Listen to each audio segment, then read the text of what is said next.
رسول اللہ صلی اللہ علیہ وآلہ وسلم کی 10 عادات مبارکہ: آنکھوں کا مساج، کھانا کھانے کے بعد پانی نہ پینا، کھانے کے بعد کچھ دیر بیٹھے رہنا، جسم کا پورا نظام 11 سسٹم پر۔ آج میڈیکل سائنس بتاتی ہے، آج علم و تحقیق سے جو باتیں سامنے۔ بسم اللہ الرحمن الرحیم۔ رسول اللہ صلی اللہ علیہ وآلہ وسلم کی 10 عادات مبارکہ۔ آپ صلی اللہ علیہ وآلہ وسلم پوری حیات طیبہ بیمار نہ ہوئے۔ السلام علیکم ویورز، اس ویڈیو کو آخر تک ضرور دیکھیں۔ نمبر 1، صبح جلد اٹھنا۔ رسول اللہ صلی اللہ علیہ وآلہ وسلم صبح بہت جلد اٹھ جایا کرتے تھے، بلکہ ایسی کوئی روایت نہیں ملتی کہ آپ کی تہجد بھی کبھی قضا ہوئی ہو۔ سورج نکلنے سے کچھ وقت قبل اور 1 گھنٹہ بعد کا وقت آکسیجن سے بھرپور وقت ہوتا ہے۔ آج سائنسی تحقیق کی بنیاد پر بھی صحت کے اعتبار سے 24 گھنٹوں میں یہ بہترین وقت ہوتا ہے کہ جس میں آپ کو زیادہ سے زیادہ آکسیجن دینے کا موقع ملتا ہے، جو کہ آپ کی صحت مند زندگی کے لیے ایک بہترین مفید عمل ہے۔ نمبر 2، آنکھوں کا مساج۔ صبح نیند سے اٹھنے کے بعد رسول اللہ صلی اللہ علیہ وآلہ وسلم آنکھوں کا مساج فرمایا کرتے تھے۔ جسم کا پورا نظام 11 سسٹم پر مشتمل ہوتا ہے۔ نیند سے اٹھنے کے بعد یہ سسٹم بحال ہونے میں 11 سے 12 منٹ لیتا ہے۔ اگر آپ آنکھوں کا مساج کرتے ہیں تو یہ سسٹم 10 سے 15 سیکنڈ میں فوراً بحال ہو جاتا ہے۔ نمبر 3، بستر پر کچھ دیر بیٹھے رہنا۔ رسول اللہ صلی اللہ علیہ وآلہ وسلم بستر سے اٹھ کر کچھ دیر بیٹھے رہتے تھے اور معمول تھا کہ 3 دفعہ سورہ اخلاص پڑھتے تھے، کہ جس کو پڑھنے میں تقریباً 1 منٹ لگتا ہے۔ آج میڈیکل سائنس بتاتی ہے کہ ہمارے دماغ میں ایک کیپلری ہے کہ جس کے ایک حصے سے دوسرے حصے کے لیے بلڈ کے لیے ایک پل بنتا ہے۔ اس طرح اس پل کے ذریعے سے ہی ہمارے پورے دماغ کو خون کی سپلائی بحال ہوتی ہے، کہ جہاں سے ہمارے تمام تر اعصاب یعنی پورا جسم کو کنٹرول ہونا ہوتا ہے۔ اگر کوئی شخص صبح بیدار ہونے پر اچانک اٹھ کر چل دے جبکہ ابھی دماغ میں خون کی سپلائی بحال نہیں ہوئی تو اس شخص کو یہاں برین ہیمریج ہو سکتا ہے، یا وہ دماغ کے کئی دوسرے پیچیدہ مسائل کا شکار ہو سکتا ہے، کہ جس میں اچانک جسم کے کئی حصوں کا مفلوج ہونا، فالج بھی شامل ہے۔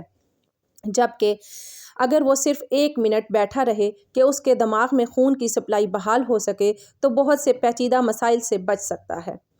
یہ باقاعدہ ایک سائنس ہے اور اس ایک حدیث مبارکہ کے پیچھے بہت سے پروفیسر، ڈاکٹرز کی ریسرچ شامل ہے، کہ جس میں غیر مسلم ریسرچرز نے بھی اتفاق کیا ہے کہ ہمیں محمد صلی اللہ علیہ وآلہ وسلم کی اس سنت کے مطابق صبح اٹھنے کے بعد بیڈ پر کچھ دیر بیٹھے رہنا چاہیے۔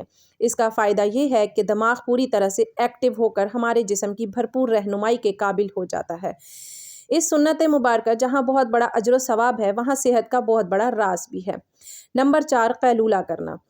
آپ صلی اللہ علیہ وآلہ وسلم کی عادت مبارکہ تھی کہ دوپہر کے کھانے کے بعد 1 گھڑی کے لیے 20 سے 25 منٹ آپ صلی اللہ علیہ وآلہ وسلم لیٹ جایا کرتے تھے۔ اس کا فائدہ یہ ہے کہ تقریباً 68% افراد میں جب وہ لنچ کرتے ہیں تو ان کا معدہ تھوڑی مقدار میں الکوہل پیدا کرتا ہے۔ ایسے میں اگر انسان چل پھر رہا ہو تو وہ چکرا کر گر سکتا ہے یا اس پر خمار کی سی کیفیت طاری ہو سکتی ہے۔ یہی سبب ہے کہ آپ ہمیشہ دوپہر کے کھانے کے بعد اپنے آپ کو تھوڑا بوجھل سا محسوس کرتے ہیں۔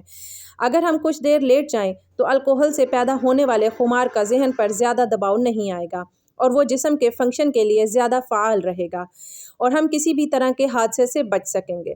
اس کے علاوہ بھی اس سنت مبارکہ پر عمل نہ کرنے کی صورت میں بہت سے صحت کے مسائل کا خدشہ رہتا ہے۔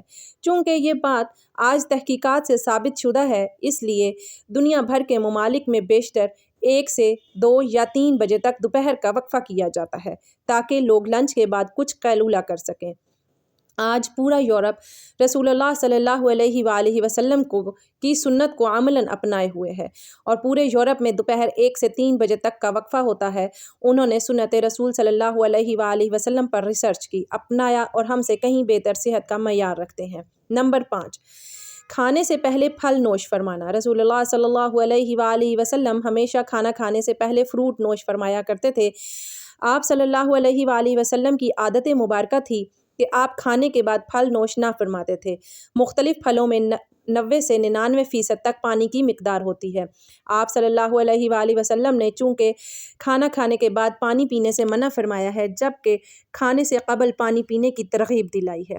اس لیے مختلف پھل بھی چونکہ پانی کی بہت زیادہ مقدار رکھتے ہیں، اس لیے ان کو کھانے سے پہلے کھانے سے جسم اور خاص طور پر معدہ اور آنتوں کی توانائی ملتی ہے۔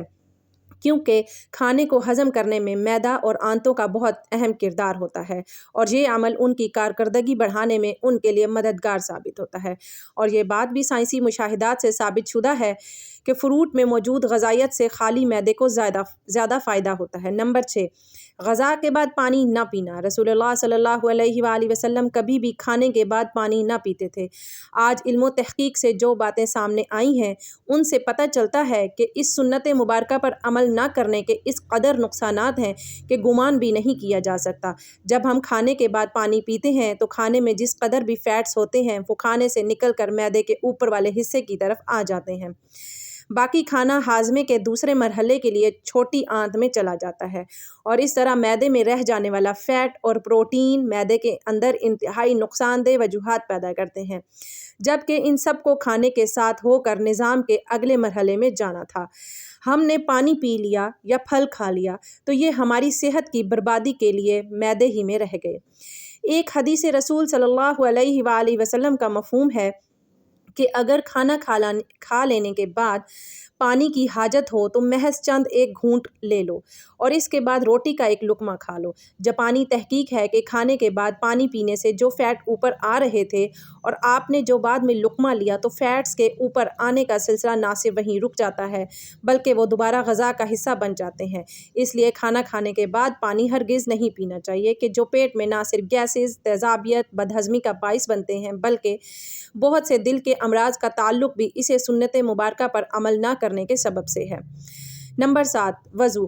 ہم دن میں 5 فرض نمازوں کے لیے کم از کم 5 بار وضو کرتے ہیں، کیونکہ وضو کے بغیر نماز نہیں ہوتی، اور منہ، ناک، ہاتھ، بازو، سر اور پاؤں دھوئے بغیر وضو نہیں ہوتا، یعنی دن میں 5 بار ہم جسم کے ان تمام اعضاء کو دھوتے ہیں۔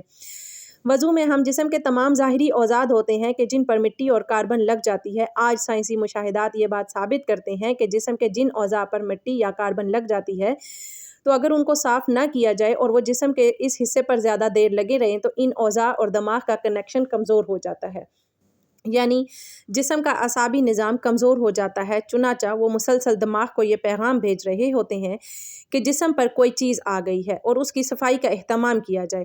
اگر ایک شخص صبح دھوتا ہے اور اس کے بعد شام میں آ کر دھوتا ہے تو اس کے اعضاء اور دماغ کا تعلق کمزور پڑ جاتا ہے کہ جس کے بعد میں وہ بہت سے اعصابی مسائل کا شکار ہو سکتا ہے۔ اسلام کم از کم دن میں 5 بار آپ کے اعضاء کی صفائی کا بندوبست کرتا ہے اور جمعے کے روز ناخن، زیر ناف اور بغلوں کے غیر ضروری بال کاٹنے سمیت مکمل صفائی کا اہتمام کرتا ہے۔ رسول اللہ صلی اللہ علیہ وآلہ وسلم نے نہ صرف ایسا کرنے کا حکم فرمایا ہے بلکہ یہ سب آپ صلی اللہ علیہ وآلہ وسلم کی سنت مبارکہ کا حصہ بھی ہے۔ نمبر 8، جلد سونا۔ رسول اللہ صلی اللہ علیہ وآلہ وسلم کی ایک اور عادت مبارکہ یہ تھی کہ آپ صلی اللہ علیہ وآلہ وسلم رات جلد سو جایا کرتے تھے۔ عموماً آپ نماز عشاء کے فوراً بعد سو جاتے تھے، یعنی رات جلد سونا اور صبح جلد اٹھنا آپ صلی اللہ علیہ وآلہ وسلم کے معاملات میں شامل تھا۔ ہماری بایولوجیکل واچ جو کہ ہمارے پورے جسم کے نظام کو منظم کرتی ہے، جب یہ باہر اندھیرا دیکھتی ہے تو یہ آپ کے جسم کو سونے کا سگنل دے دیتی ہے۔ جسم کو تیاری کے لیے یہ 1.5 سے 2 گھنٹے کا ٹائم دیتی ہے کہ اس وقت تک آپ کو لازمی سونا ہے۔ نوٹ کیجئے کہ نماز مغرب اور نماز عشاء میں بھی تقریباً اتنا ہی دورانیہ ہوتا ہے۔ اس کا فائدہ یہ ہوتا ہے کہ آپ کے جسم کے اندر بایولوجیکل واچ کے تحت ایک ڈاکٹر جال ہو جاتا ہے جو آپ کے پورے جسم کی فٹ مینٹیننس کرتا ہے۔ اگر کہیں زخم آ گیا ہے اور اس کو ریپیئر کرے گا، اگر جگر یا کسی اور اعضاء میں کچھ مشکل ہے تو اس پر کام کرے گا، بلکہ سونے کے بعد سب سے پہلے جگر پر ہی کام ہوتا ہے۔ اور جو جگر کے مریض ہیں ان کے لیے یہ رائے بھی ہے جہاں وہ اپنا علاج کر رہے ہیں وہ اپنی جگہ، لیکن اپنی نیند کے نظام کو بہتر کر کے اپنے جسم کے ڈاکٹر کو علاج کا موقع دیجیے اور پھر اس کے ثمرات دیکھیے۔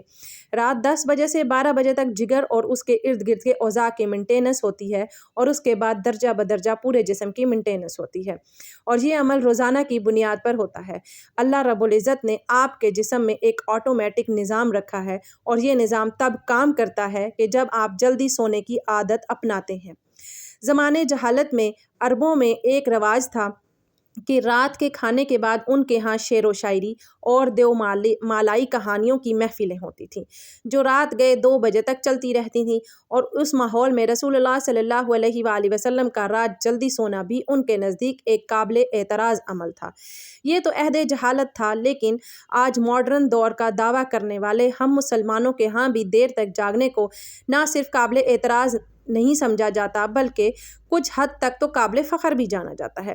عہد جہالت کی محفلوں کی جگہ آج ماڈرن انٹرنیٹ اور سیٹلائٹ ٹیکنالوجی نے لے لی ہے، لیکن جلد سونا رسول اللہ صلی اللہ علیہ وآلہ وسلم کے معمولات میں تھا، کیونکہ جسم کے اندرونی ڈاکٹر کی افادیت سے واقف تھے، اور یہی وجہ ہے کہ پوری حیات مبارکہ میں رسول اللہ صلی اللہ علیہ وآلہ وسلم ایک لمحے کے لیے بھی بیمار نہیں ہوئے۔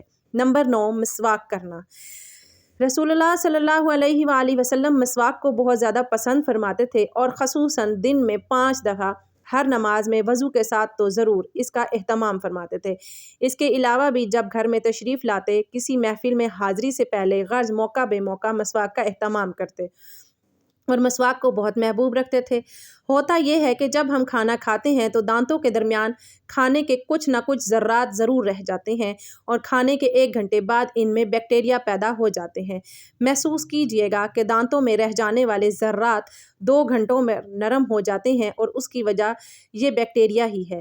اس لیے ہمیں کہا گیا ہے کہ کھانے سے پہلے یا سونے سے پہلے مسواک کا اہتمام کیا جائے، ورنہ یہ آپ کے ہارٹ اٹیک کا بھی سبب بن سکتی ہے۔ آج امریکہ اور مغربی ممالک میں صبح اٹھتے بغیر دانت منہ صاف کیے کھانے پینے کا رواج عام ہے، جو ان میں طرح طرح کی بیماریوں کا سبب بن رہا ہے۔ آسٹریلیا کی ایک یونیورسٹی نے ہارٹ اٹیک کے 500 مریضوں پر تحقیق کی۔ انہوں نے جہاں اور بہت سی وجوہات بیان کی، وہاں ایک کامن وجہ یہ بھی سامنے آئی کہ یہ لوگ ٹوتھ برش کرنے کے عادی نہ تھے، جس کے سبب ان کے دانتوں میں جمع میل پیٹ میں جا کر اس قدر ملٹیپلائی ہوا کہ وہ ہارٹ کی آرٹریز کو بلاک کرنے کا سبب بنا۔ ان کے ہارٹ اٹیک کا اصل سبب ان کے دانتوں کا میل تھا، جبکہ ہمیں رسول اللہ صلی اللہ علیہ وآلہ وسلم نے مسواک کی اس حد تک تلقین فرمائی کہ ایک موقع پر فرمایا کہ اگر امت پر بھاری نہ ہوتا تو میں امت پر مسواک کو فرض قرار دیتا۔ آج کی ماڈرن سائنس یہ ثابت کر چکی ہے کہ جن لوگوں کو ٹوتھ برش زیادہ استعمال کرنے کی عادت ہوتی ہے، ان کو غصہ کم آتا ہے، اور وہ اکثر ٹھنڈے مزاج پرسکون رہتے ہیں۔ جس شخص کو زیادہ غصہ آتا ہو، بلڈ پریشر اکثر ہائی رہتا ہو، طبیعت میں بے چینی ہو، تو وہ زیادہ سے زیادہ مسواک کیا کرے۔ 2-3 ماہ ہی میں وہ اس کے حیران کن معجزاتی اثرات پائے گا۔ نمبر 10، ہفتے میں 2 روزے رسول اللہ صلی اللہ علیہ وآلہ وسلم کے معاملات میں پیر اور جمعرات کا روزہ بھی شامل تھا، اور آپ صلی اللہ علیہ وآلہ وسلم نے ان روزوں کو رکھنے کی ترغیب بھی دلائی، یعنی کہ ہفتے میں 2 روزے۔ رسول اللہ صلی اللہ علیہ وآلہ وسلم کا قول مبارک ہے کہ مسلمان 1 آنت میں کھانا کھاتا ہے، جبکہ کافر 3 آنت میں، اور ہمیں نصیحت فرمائی کہ جب خوب بھوک لگے تو کھانا کھاؤ، اور ابھی بھوک باقی ہو تو چھوڑ دو۔ یہ عمل آج جدید میڈیکل کی زبان میں آٹوفیجیا کہلاتا ہے۔ یہ انسانی جسم کو صحت مند رکھنے کا بہت عظیم راز ہے۔ ہوتا یہ ہے کہ جب ہم معمول کے مطابق اپنی ضرورت سے زیادہ کھانا کھاتے رہتے ہیں تو جسم میں فالتو پروٹین، فیٹس اکٹھے ہو جاتے ہیں، جو کہ جسم کی ضرورت سے زائد ہونے کے سبب جسم میں زہر کا کردار ادا کرتے ہیں اور مختلف بیماریوں کا سبب بنتے ہیں۔ آج کی عام بیماریاں شوگر، کولیسٹرول اور بلڈ پریشر کے بنیادی سبب یہی فالتو فیٹس ہی بنتے ہیں۔ جب آپ کو یہ ہے تو جسم کے ہنگر جوسز یعنی جسم میں کھانا ہضم کرنے کا خود کارنے نظام پوری طرح سے تیار ہو جاتا ہے۔ اگر ہم نے 100 لقمے کھانے تھے مگر 70 پر ہاتھ روک لیا تو باقی 30 لقمے کی جن کی جسم کو ضرورت تھی، جسم کو ضرورت ایکسٹرا پروٹین اور فیٹس کو کھا کر پورا کرتا ہے۔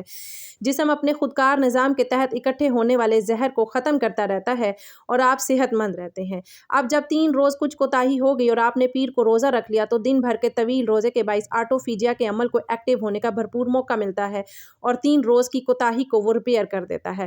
پھر روز کے معمولات اور جمعرات کا پھر روزہ، جب یہ سنت رسول آپ کے معمولات کا حصہ بن جاتی ہے تو بیماری پیدا کرنے والے سیل آٹوفیجیا کا عمل ہفتے میں 2 بار دہرائے جانے کے باعث اکٹھے ہی نہیں ہو پاتے اور آپ سدا صحت مند رہتے ہیں۔ آج ہم سائنسی تحقیقات پر بہت یقین رکھتے ہیں کہ ہم اس انتظار میں ہیں کہ رسول اللہ صلی اللہ علیہ وآلہ وسلم کی سنت مبارکہ کو پروف کریں، تو ہم اللہ کے رسول صلی اللہ علیہ وآلہ وسلم کی سنتوں پر عمل کرنا شروع کریں کریں گے۔ حقیقت یہ ہے کہ سائنس رسول اللہ صلی اللہ علیہ وآلہ وسلم کی سنتوں سے بہت پیچھے ہیں، اور آپ صلی اللہ علیہ وآلہ وسلم کی ساری حیات طیبہ سنتیں ہمارے لیے مشعل راہ ہیں، اور انہی میں ہمارے لیے دنیا اور آخرت کی کامیابیاں اور راحتیں ہیں۔